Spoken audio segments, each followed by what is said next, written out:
A part of the Midwest that I'm in, these lakes are very fertile. There's a lot of farmland around here. I don't know if it exactly correlates, but a lot of the lakes I'm nearby, there's pondweed everywhere. It just grows up kind of this early part of summer, late end of spring. It'll be around for a couple weeks, it dies off, and then it goes away. But this in-between time can be kind of a tough time of year to fish, just because most of the lakes, most of the fishbowl areas of the lake get pretty choked out. But we'll see what we can't do.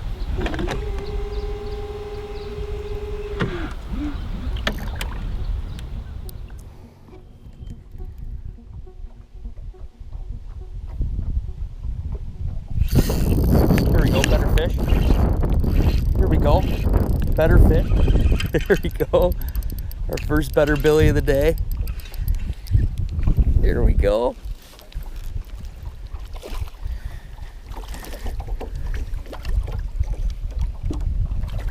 All right.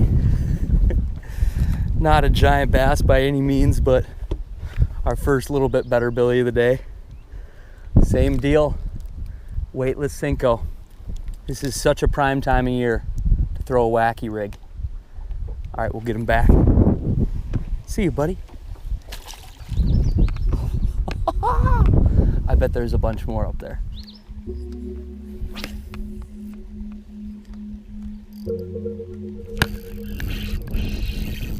Here we go. Right at that creek mouth.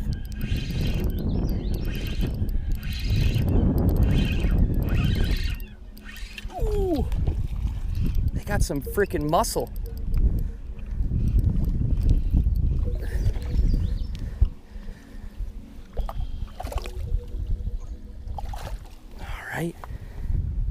Fish number 4 or something.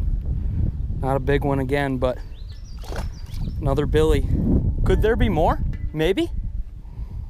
I don't know. So this whole approach in general is very elementary, and if you've bass fished before, you've probably done this, but a lot of times I think we forget, especially when it's a hard time of season, maybe it's a transition time between spawn and post-spawn, or the dog days of summer, or a weedy time of year. I think we forget to resort back to the wacky rig Cinco because it's an absolute catcher. So if you're out on a new lake, a lake you know well, it doesn't matter, and you're not catching them, this is always a go-to. Pick it up, whip it around docks, whip it around shorelines, whip it around cover. It's a catcher.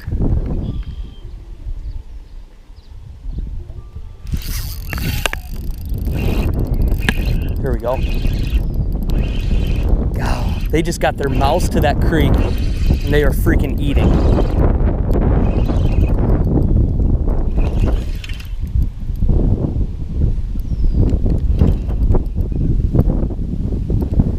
Strong, strong, strong, strong.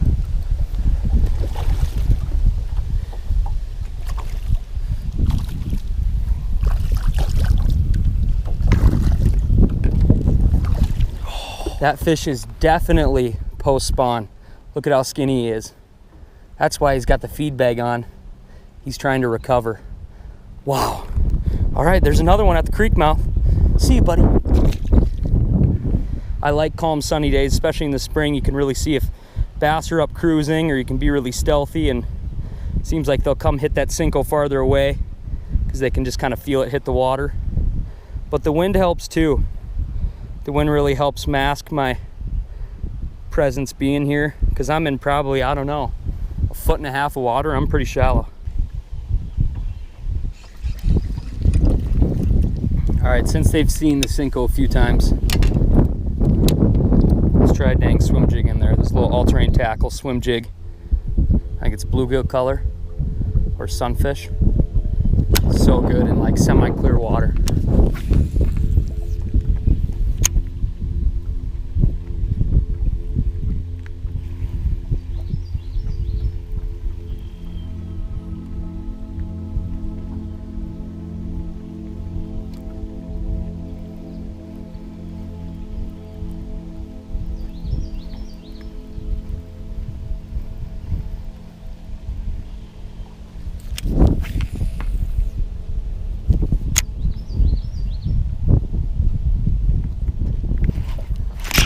we go. On the jig. There we go. On the swim jig.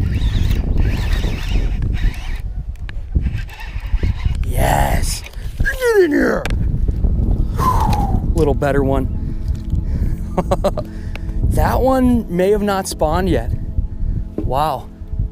He's kind of chunky. That was freaking sweet. God, there ain't nothing better than cracking them on straight braid in a swim jig. Sweet. Wow, there's still more fish up there. See ya, buddy. Get you right back. Gorgeous Billy. Oh, uh-oh. If they're eating the jig, we're gonna have some fun today. All right, let's get back in there.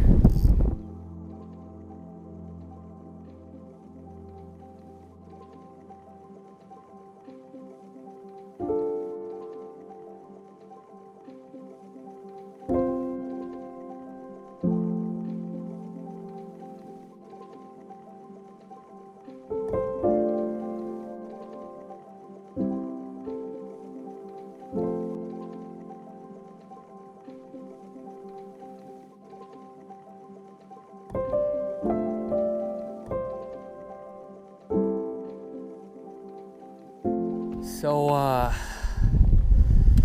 now I'm kind of in a predicament, you know, like, do I stay or do I go? This is only spot number one. I keep catching them here and they're getting better and better and better. I don't know if I just keep beating on it or if I go try to find another creek, maybe try to find some bluegill beds or some sandy flats. I suppose I could lay off it and then maybe it'd reload, but then maybe I'd just catch more little ones. Maybe I should just kind of grind it out. Maybe there's a couple big ones hanging there that are a little smart and I just gotta twitch it the right way. I don't know. Either way, I'm having a freaking ball, I'll tell you that.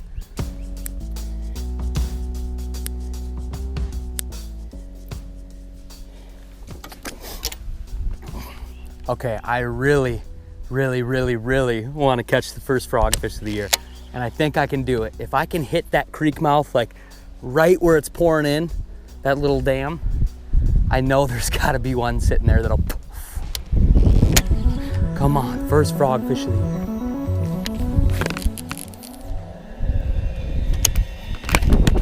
year. Way back in there, way back in there. Nice one, way back in there.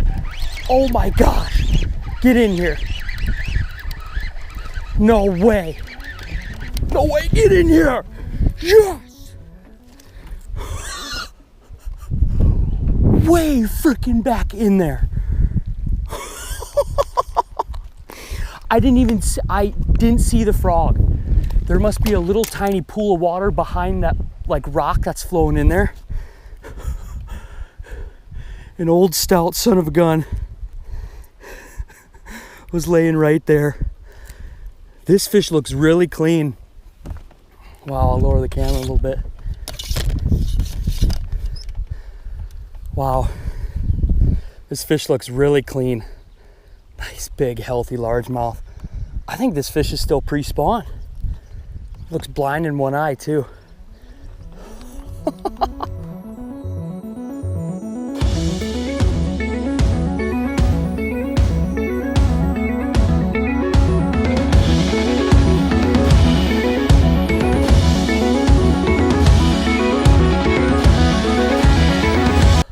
That was freaking badass.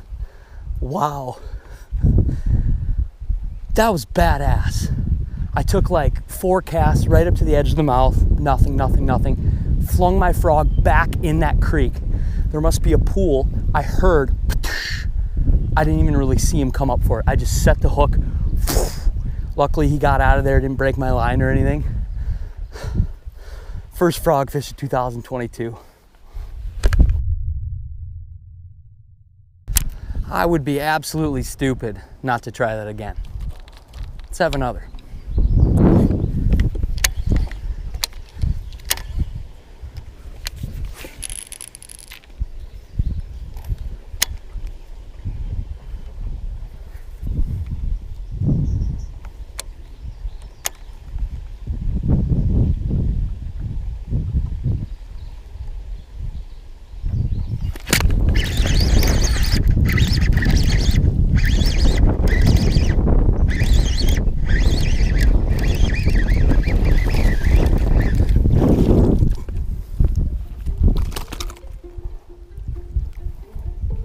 They're eating the frog. They're freaking eating the frog. That was sick. Magic Creek. They're eating the freaking frog.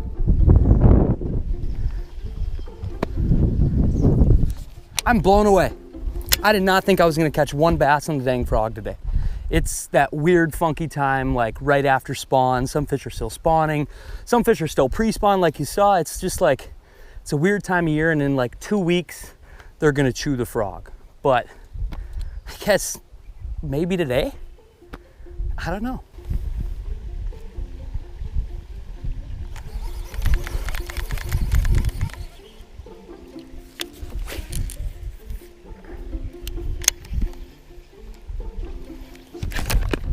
Another one, right up by the freaking mouth.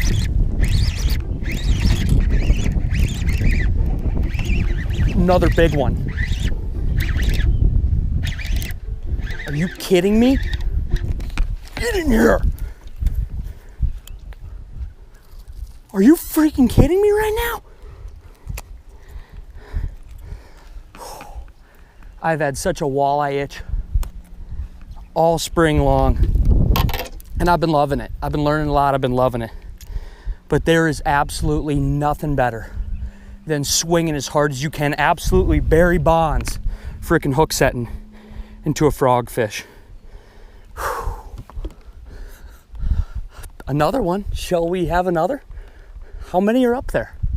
This is like a 1.5 foot of water, mind you. How many are up there? How many? Here we go, let's go. If they yes where I'm at, tell them I'm right here. I'm standing beside a giant that resides no fear. Oh no, I never ride so low. I hear them cry, hold on, we gon' fly. Aye, aye, aye, aye. On cloud now, we go so high. Can't bring us down, we so fly. Hold on, I know it won't be long until we see his face. It was well worth the wait. We meet him in the sky. Wow, I'm not gonna lie. I didn't think today was going to be nearly this cool. I had kind of a plan in my head that, you know, I was going to check some, you know, shallow flats and try to find some bluegill beds and really do work with that Cinco, and to end up smoking them on a frog. And now I'm on a creek hunt. Now, that was so good. I need to find any other water that's pouring into this lake, because I guarantee it'll set up the same. So that's what I'm doing now. I'm on a dang creek hunt, and we're bassing. We're bassing again, and it's never felt freaking better. We're freaking bassing. All right, so before we go, I'll give one bait hack, and I think it's probably the most effective way just to catch bass this time of year. Like many of you know, this is a stick bait, a Cinco, what have you. This is actually a Yum Dinger. There's a whole bunch of these on the market. Different brands make their own styles. Use whatever you like. Green pumpkin, black and blue, watermelon candy. You really can't go wrong with those colors, especially green pumpkin. This is just a traditional wacky rig Cinco right here. You just kind of bend the bait right in half, find the middle point, that'd be the middle point, and then you take your VMC wacky hook and you hook it right there, cast it around, let it sink, twitch it around.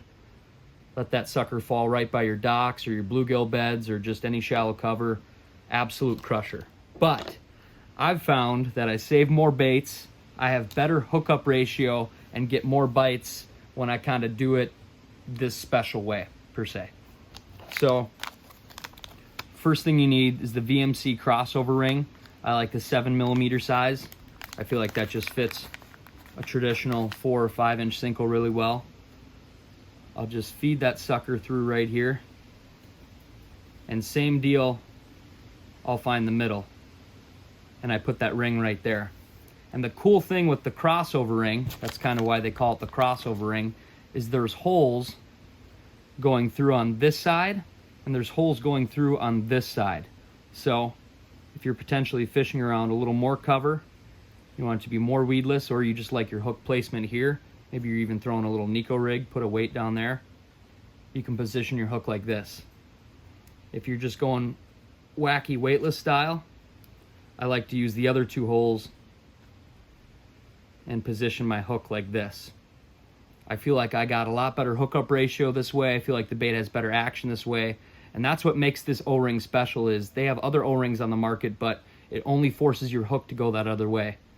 I think this is one of the only O-rings that'll position your hook, I guess, perpendicular to the worm. And I feel like that's everything. So after I've done this, I love this little dip and glow marker. There's a lot of different scents and dyes out there, but this one works well for me. I feel like it's subtle, it's quick, it's easy. I love taking a green pumpkin Cinco and just coloring the tip chartreuse.